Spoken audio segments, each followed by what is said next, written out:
Well, good morning, friends. Today's talk is going to be another from the Theragatha, the preserved poems of awakened monks in the original Sangha. Um, and today's talk is on, it's from a monk called Dhammika, and it's on the protection that's afforded through the Buddha's Dhamma. And of course, this isn't some magical or mystical protection where nothing bad will ever happen to us. The Buddha describes dukkha um, as birth is suffering, sickness is suffering, aging is suffering, death is suffering, not getting what is desired is suffering, receiving what is undesired is suffering.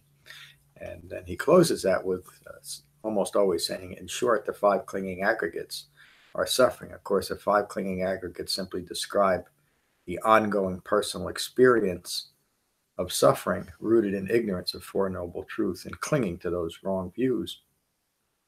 And so the protection that comes from developing the Buddha's Dhamma isn't from the vagaries of life.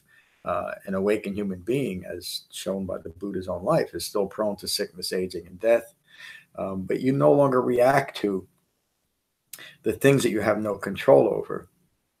And you understand in this sutta or this poem speaks directly to that. You understand at a profound level the three marks of existence and the impermanence of all things.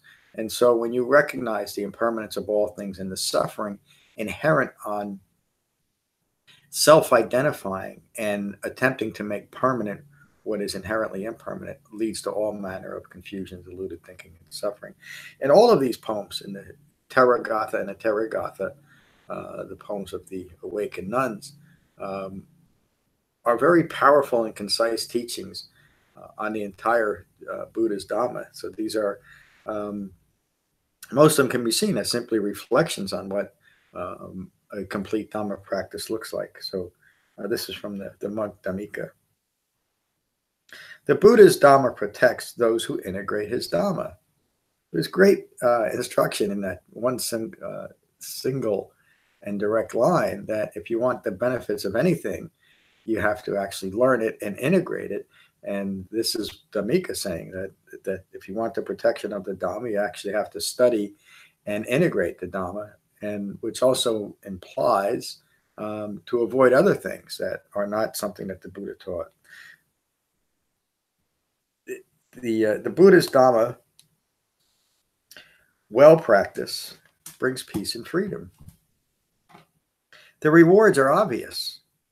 From a well-practiced Dhamma, what is to be is what is here. It's such a powerful line. It doesn't mean that could almost be misconstrued as saying that you're establishing some permanence within impermanence. And of course, that's not true. What the line is saying is that the measure of equanimity in an awakened person's mind is what can be expected in the next moment, despite the vagaries of life. What is to be is what is here. That refers to the quality of an awakened human being's mind.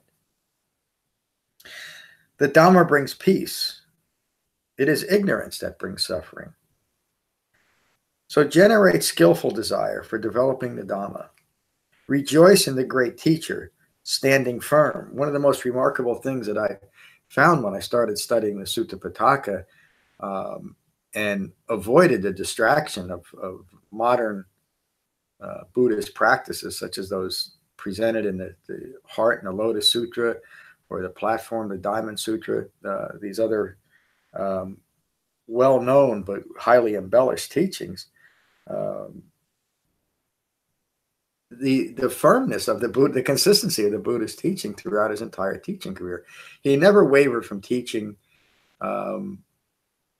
what occurs from lacking an understanding of the results of ignorance, meaning dependent origination, and everything he taught was in the context of dependent origination and Four Noble Truths. Rejoice in the great teacher, standing firm, foremost in understanding, whose disciples are awakened to the foremost refuge. I love this, the way this finishes. The root of the boil is burst, the net of craving destroyed, the net that covers all of us, the net of ignorance resulting in craving, the net of craving destroyed.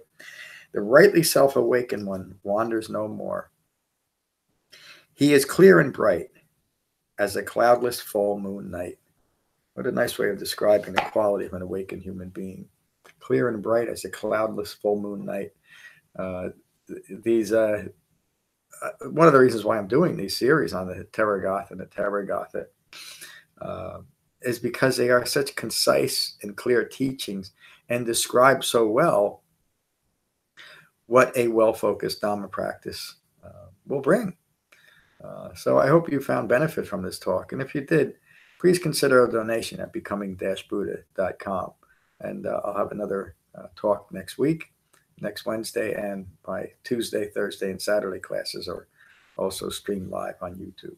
Thank you. Peace.